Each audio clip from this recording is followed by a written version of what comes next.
శ్రీరాముడి జాతకం మంచిది అంటారు కదా! మరి ఆయన ఆయన జీవించినంత కాలం కూడా కష్టాలు పడుతూనే జీవించారు కదా గురువుగారు. అయితే ఒకటమ్మా సాన్వి, అసలు రామచంద్రుడు ఎక్కడా కష్టపడలేదు. హ్మ్. ఇప్పుడు వాల్మీకి రామాయణాన్ని ఆధారంగా చేసుకుంటే వివాహమైన తర్వాత 12 సంవత్సరాలు సీతతో అయోధ్యలో ఉన్నాడు. హుహుహు. వివాహం కాగానే వెంటనే పంపించలే దశరథుడు. ఓకే. 12 సంవత్సరాల తర్వాత మళ్ళా చూడండి, రామచంద్రుని యొక్క వ్యక్తిత్వము గుణగణాలను తీసుకోవాలి. హుహుహు. తెల్లవారితే పట్టాభిషేకం, అంతే కదమ్మా, తెల్లవారితే పట్టాభిషేకం. అవును. ఆ పట్టాభిషేక ఉత్సవాలకు దశరథ మహారాజుతో పాటు అక్కడ భటులు అంతా కూడా సామంతులు ఏర్పాటు చేస్తూ ఉన్నారు. హ్మ్. వెంటనే మంధర అనే ఒక కలి దేవత అంటారు మంధరని. ఓకే. ఓకే. ఆమె వెంటనే వచ్చి కైకేయి తోటి, నువ్వు ఎప్పుడో యుద్ధంలో కోరుకున్నావు కదా 2 వరాలు, ఆ 2 వరాలు ఇప్పుడు అడుగు, పిచ్చిదాన్లాగా అంతఃపురంలో కూర్చున్నావు. హుహు. దశరథ మహారాజు శ్రీరామచంద్రునికి పట్టం కడుతూ ఉన్నాడు, రాజ్యం రాజుగా చేస్తూ ఉన్నాడు, నీ భరతునికి ఏముండదు, సేవకుడిగా ఉండాలని చెప్పేసి, అంటే కలి ప్రవేశం అనేది మంధర ద్వారా జరిగింది అక్కడ. ఆహా! ఓకే. ఓకే. అందుకే మంధర క్యారెక్టర్స్ కూడా ఇప్పుడు మన కలియుగంలో ఉన్నాయి. హుహుహు. కాబట్టి అప్పుడు వెంటనే పాపం కైకేయి, ఆమెకు మొట్టమొదల కోరిక లేదు, చెప్పుడు మాటలు విని కైకేయి దశరథ మహారాజు దగ్గర 2 వరాలు తీసుకొని హుహుహు. వనవాసానికి పంపడం. వెంటనే తెల్లవారి, ఎవరికైనా కానీ తెల్లవారి రాజు కుర్చీలో కూర్చుండే అతడు హ్మ్. అదే రాత్రి పిలిపించేసి నువ్వు వనవాసంకు వెళ్ళాలని చెప్పేసి చెప్తే ఎట్లా ఉంటుంది? అవును. అయితే ఇక్కడ ఎందుకు చెప్తున్నానంటే సాన్వి, మనిషి ధైర్యంగా ఉండడం రామచంద్రుని ద్వారా నేర్చుకోవాలి. ఎట్లా అంటే కొన్ని గంటల ముందు ఏం చెప్పారు, నువ్వు సామ్రాట్గా దశరథ మహారాజ్ తర్వాత నువ్వే అయోధ్యకని చెప్పారు. అవును. మళ్ళా వెంటనే కొన్ని గంటల తర్వాత రేపే నువ్వు వనవాసం వెళ్ళాలి అన్నారు. అంటే అక్కడ ఇక్కడ 2 విషయాలలో కూడా ఒకేలాగా ఉన్నాడు రామచంద్రుడు. అంటే కుంగడము పొంగడము ఇది మనకు ఉండవద్దని చెప్పినటువంటి వ్యక్తి రామచంద్రుడు. కాబట్టి అటువంటి రామచంద్ర స్వామి వనవాసం వెళ్ళాడు 12 ఏళ్ళు. అక్కడ కూడా దూరం లేరు కదమ్మా, చక్కగా కుటీరం వేసుకొని. ఇంకా తెలియని విషయాలు ఏమిటంటే, వనవాసం ఎందుకు వెళ్ళాడంటే, ఎవరైతే గిరిజనులు ఉంటారో వాళ్ళ యొక్క నివాసాలు ఎట్లా ఉన్నాయి, ఆ అటవీ ప్రాంతంలో ఉన్నటువంటి వాళ్ళు ఏ విధంగా ఉంటూ ఉంటారు, ఒక రాజుకు కావలసినటువంటి పరిశీలన కోసం ఆయనే వెళ్ళాడు అక్కడ. మరి అట్లా వనవాసానికి వెళ్ళకుంటే శూర్పణఖ రావడం, రావణాసుడు సీతను తీసుకుపోవడం, అసలు రామచంద్ర స్వామి యొక్క అవతార ఉద్దేశం ఏమిటి? సంహారం చెయ్యాలి. పరిత్రాణాయ సాధూనాం వినాశాయ దుష్కృతాం ధర్మ సంస్థాపనార్థాయ సంభవామి యుగే యుగే. కాబట్టి రామచంద్రుని యొక్క అవతారం యొక్క ప్రధాన ఉద్దేశం ఏమిటంటే రావణ సంహారం చెయ్యాలి. కాబట్టి రావణాసునికి కూడా సీతమ్మ కంటే ఇక్కడ చెప్పొద్దు, మండోదరి చాలా అందమైనటువంటి భార్య అయినా కూడా సీతమ్మ పైన వానికి మోహం అనేది రావణ బ్రహ్మ వేదాలకు అర్థం చెప్పినటువంటి గొప్ప శివభక్తుడు రావణ బ్రహ్మ.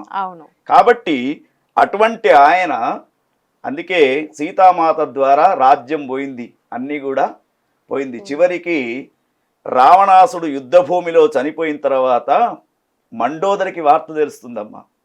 మండోదరి లాంతరు పట్టుకొని వస్తూ ఉంటుంది. ఒక శిలపైన రాముడు విభీషణుడు వాళ్ళందరూ కూర్చొని ఉన్నారు. మరి ఎవరైనా కూడా భర్త చనిపోతే వెంటనే వచ్చి చనిపోయినటువంటి వ్యక్తిని విమర్శించాలి కదా. ఆమె ఏమన్నది తెలుసా, మొట్టమొదలు రావణాసుని దగ్గరికి వచ్చేసి, నిన్ను చంపినటువంటి వ్యక్తి ఎవరో అతను చూసిపోదామని వచ్చా, కానీ ఆయనను దూరం నుంచి చూస్తేనే నీ అంతడు నువ్వు చేసుకొని నీ యొక్క అపకారంతో నువ్వు చనిపోయినావు. దైవం మానుష రూపేణ అవతరించినటువంటి స్వామి రామచంద్ర స్వామి అని ఆ రామచంద్రుడికి నమస్కారం పెట్టి వెళ్ళింది. ఇదమ్మ మనకు ఈ యొక్క విషయాలలో చెప్పుకుంటూ వెళ్తూ ఉంటే. అవును గురుగారు. ముఖ్యంగా మనకి ఈ రామాయణంలో మనం చెప్పుకోదగ్గది ఏంటి అంటే, శ్రీరాముడు సీతాదేవిని అగ్ని ప్రవేశం చేయమన్నారు అని చెప్తుంటాం. అంటే దీని వెనక బలమైన కారణం ఏమన్నా ఉందా గురుగారు? ఒకటమ్మా, ఇప్పుడు రాముడు ఎక్కడ కూడా నేను దేవుణ్ణి అని ఎక్కడ చెప్పుకోలే. అవును. అక్కడ అక్కడ ఏం చెప్పాడు ఆయన? మానవ రూపంలో అవతరించాను, ధర్మ సంస్థాపన కోసమే అవతరించాను. ఇప్పుడు అక్కడ ఏదో ఒక వ్యక్తి సీతమ్మను విమర్శించడం ఏమిటి? అవును, ఇవన్నీ కూడా వాల్మీకి రామాయణం ఇటువంటి ఘట్టాలు లేవమ్మా. ఇవి కల్పితమైనటువంటి విషయాలుగా చెప్తూ ఉంటారు. ఎన్నో రామాయణాలు ఉన్నాయి.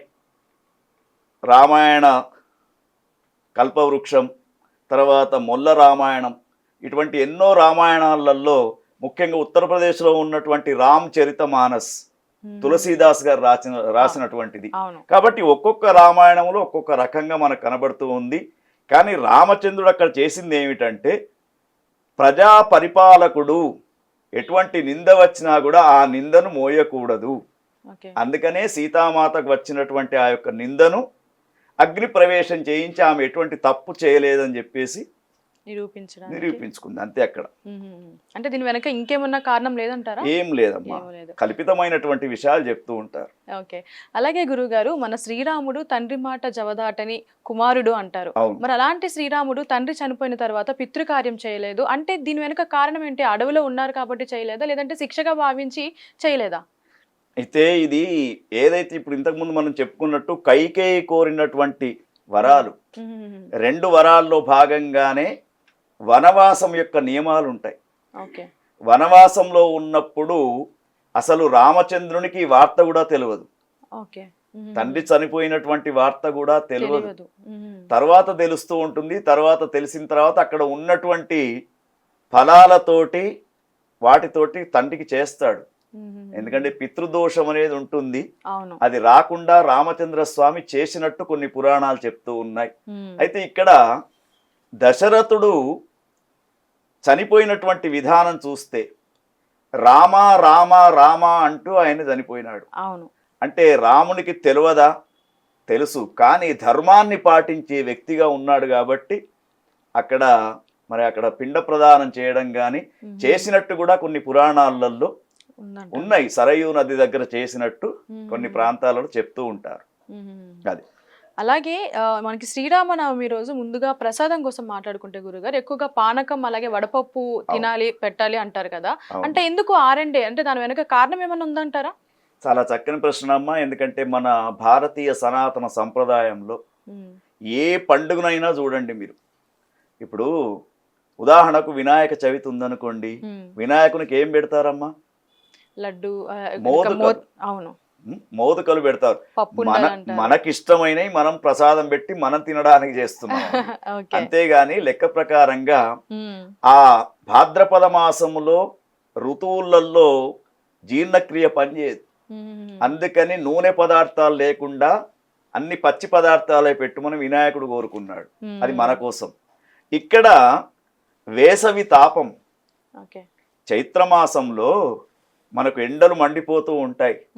ఇంకోటి ఏమిటంటే సూర్యవంశానికి చెందినటువంటి రాజు రాముడు, చంద్రవంశ ప్రదీపురాలు సీత. కాబట్టి మరి ఆ సూర్యుని యొక్క వేడిమికి తట్టుకోవాలి. మరి ఇప్పుడు వివాహం చేసే కళ్యాణం చేసేది కూడా మన భక్తులంతా కూడా అభిజిత్ ముహూర్తం అంటే సుమారు 12 గంటల నుంచి కళ్యాణం ప్రారంభం చేస్తారు. విపరీతమైనటువంటి వేడి ఉంటూ ఉంటుంది. కాబట్టి చలువ చేయడానికి, ఎండ దెబ్బ కొట్టకుండా ఉండడానికి ఈ యొక్క బెల్లపు పానకము, వడపప్పు ఇవి ప్రసాదంగా పెట్టడం.